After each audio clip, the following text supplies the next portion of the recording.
जय भीम। आपका अभय news channel में अभिनंदन है। साथियों, आज बात करते हैं रमापति चमार। रमापति चमार ये कौन है? अरे कम से कम चमार लोगों को तो जानना चाहिए। वैसे तो जानना तो सभी मूल निवासी बहुजनों को चाहिए, क्योंकि भारत के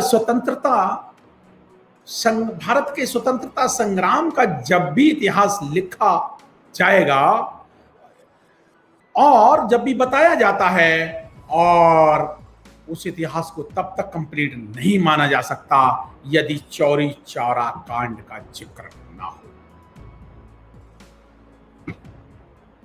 तो इतिहास पूरा नहीं है। चौरी चौरा कांड अब याद आया होगा आप लोगों को, थोड़ा बहुत सुना होगा इतिहास की किताबें।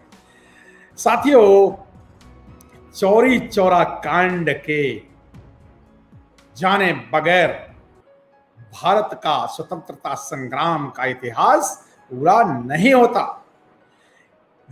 जब भी इस चौरी चौरा कांड का इतिहास जाना जाएगा या बताया जाएगा, तो फिर वह रमापति चमार की शौर्य गाथा के बिना पूरा नहीं। साथियों, स्वतंत्रता संग्राम का इतिहास चौरी चौरा कांड के बगैर पूरा नहीं होता, और चौरी चौरा कांड का इतिहास है रमापति चमार के शौर्य गाथा के बगैर पूरा नहीं होता। साथियों, रमापति गोरखपुर के चौरी चौरा कांड के नायक थे।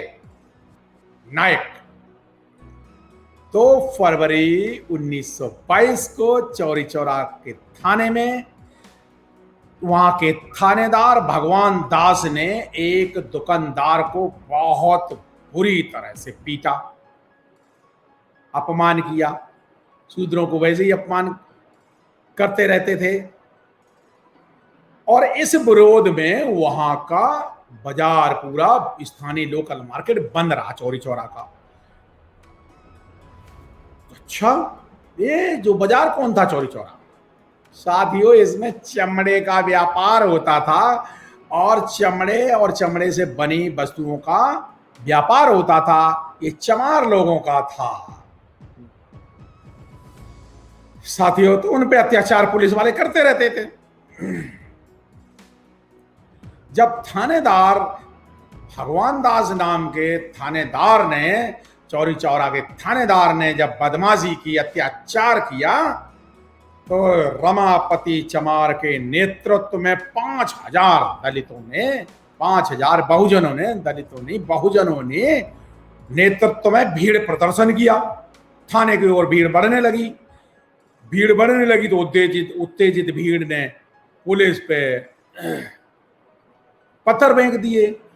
पुलिस ने उल्टा लाठीचार्ज कर दिया। तो गुस्साई भीड़ ने ना पत्थरबाजी की, और गुस्साई भीड़ ने पे जब पत्थरबाजी की, दलितों के पास और क्या हथियार, पत्थरबाजी उठाकर पत्थर मारने लगे।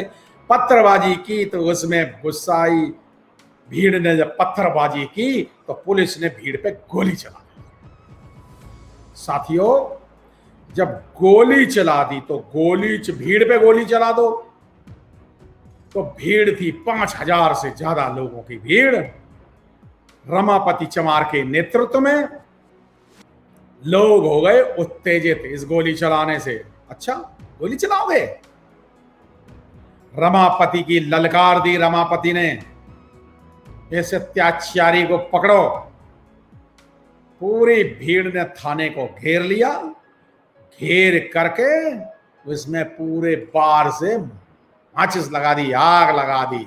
सारे के सारे 23 सिपाही जल के खाक हो गए, इसमें राख हो गए। 23 सिपाही मारे गए। वो पूरी ब्रिटिश सरकार हिल गई। इस घटना से एकदम भयाक्रांत हो गए अंग्रेजी सरकार ने। इस घटना को लेकर के 272 बहुजनों का चालान किया।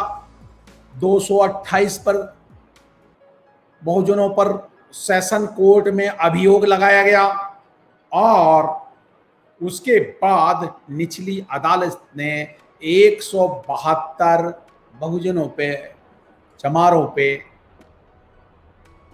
फांसी की सजा सुना दी। 172, कितना अत्याचार! 172 विंडिक्टिव हो गए अंग्रेज। साथियों, इसके खिलाफ निचली अदालत के खिलाफ उच्च न्यायालय में गया। उच्च न्यायालय में फरियाद लगाई गई। वहां पर उच्च न्यायालय ने 19 बहुजनों को फांसी की सजा दी और 14 क्रांतिकारियों को आजीवन कारावास दिया। साथियों, 2 जुलाई 1923 को 18 अन्य बहुजनों के साथ चौरी चौरा कांड के नायक रमापति चमार को फांसी लगा दी। साथियों, ब्राह्मणों ने ये इतिहास, चौरी चौरा कांड तो लिखा, लेकिन जो चमारों ने स्वतंत्रता संग्राम की लड़ाई लड़ी उसको नहीं लिखा। क्यों? इससे ब्राह्मणवादियों का काला इतिहास भी उजागर होता है, क्योंकि ब्राह्मणवादी जो थानेदार ब्राह्मणवादी था, दलितों पे अत्याचार करता था, ये नहीं लिखा। और किस तरह से चमारों ने किस तरह से उस अत्याचार का अंग्रेजी शासन में विरोध किया, चैलेंज कर दिया, तो क्रांतिकारी महान नायक थे रमापति चमार। जब तक भारत का इतिहास रहेगा, अंग्रेजों के खिलाफ लड़ाई का जब भी जिक्र आएगा, जब भी स्वतंत्रता संग्राम की बात होगी, तो वो बात रमापति चमार और चौरी चौरा कांड के बगैर अधूरी होगी। साथियों, आपने मेरी बात ध्यान से सुनी, इसके लिए आपको बहुत बहुत शुक्रिया।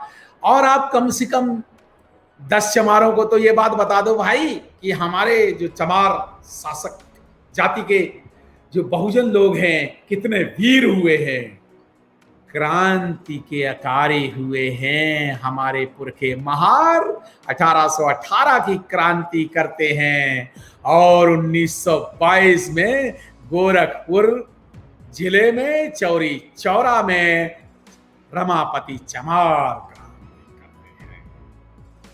साथियों, आपने मेरी बात ध्यान से सुनी, आपका बहुत बहुत शुक्रिया। जय भीम, जय भारत और अभय न्यूज चैनल का अभिनंदन।